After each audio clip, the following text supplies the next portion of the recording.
Welcome to an all-new edition of the Animated Critics Weekend Box Office Update for August 6th to the 8th, 2010. As followed are the weekend estimates. Debuting in first place is the Will Ferrell, Mark Wahlberg comedy, The Other Guys, with a $35 million gross. This is the second highest opening weekend for Will Ferrell, and any film of his that has opened over $30 million has hit the $100 million mark.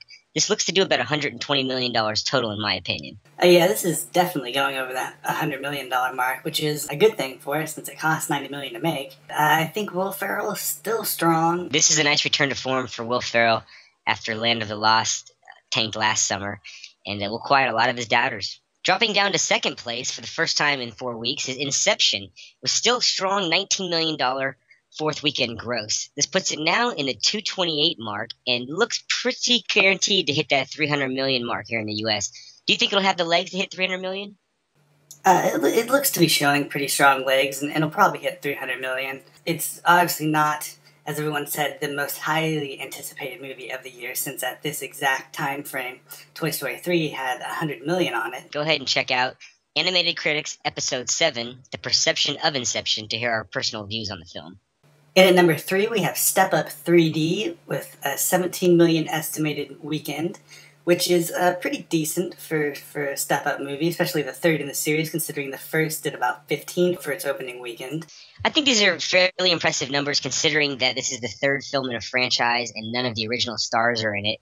These kind of films usually end up direct to DVD, so for it to have no names and open up with this is fairly impressive, even though it had the 3D and ticket inflation. And at number 4, we have Dinner for Schmucks with 11 million, bringing its total to 47 million, which is just a million under what Date Night was at this time frame. And one of our viewers, AS Fan, thinks that this movie possibly could do what Anchorman ended with, 85 million. Do you think it'll get up there? I think initially I thought this would do 100 million, but I don't think so. I think with the other guys, the strong competition in the market, I think he might be right, and it might hit around 85 million. I originally had pegged this over 100 million, but I don't like the drop in percentage this weekend, and I think next weekend will get hit even harder. And rounding out the top 5, we have Salt, which continues to display great legs, with a third weekend gross of $10.5 million estimated, bringing its total estimated income to $91 million. This looks guaranteed now to break the 100 million mark, and possibly hit 115 like we had originally projected. Yeah, I don't think it'll be a problem for it to go above 110. It might even limp to 120 at this point. Are you impressed by the strong numbers it's shown week after week? The low drops? Not really. I don't think I'm impressed with it. It's not... This is a movie that everyone talked about and touted as being some big, great thing, and it's barely going to go triple digits. I don't think that's too amazing, The Other Guys is probably going to do the same thing as that, and no one's out there going crazy over it, so...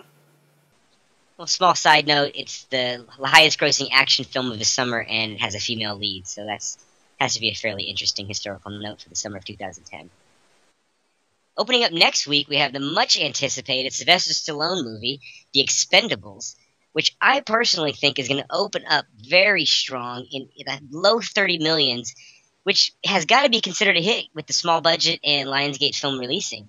I think next week is pretty interesting with Eat, Pray, Love, The Expendables, and Scott Pilgrim vs. the World all coming out wide, and all really counter-programming for each other. So it does give Expendables a real shot at doing 30 million. I don't think Scott Pilgrim is going to do all that well. That looks like a cult classic that probably will have a small opening and a quick release at the theaters and find its audience on DVD. Eat, Pray, Love obviously is major counter-programming. It has the Oprah Book Club behind it and Julia Roberts, who hasn't headlined a movie by herself successfully in quite some time. So it should be interesting to see what kind of numbers that does, to see if the marketplace expands or somebody gets left out of the mix. For further analysis on The Expendables, go ahead and check out Animated Critics Episode 8, where we break down The Expendables and what we think it'll do at the box office. Until then, thank you for joining us, and we'll see you next week.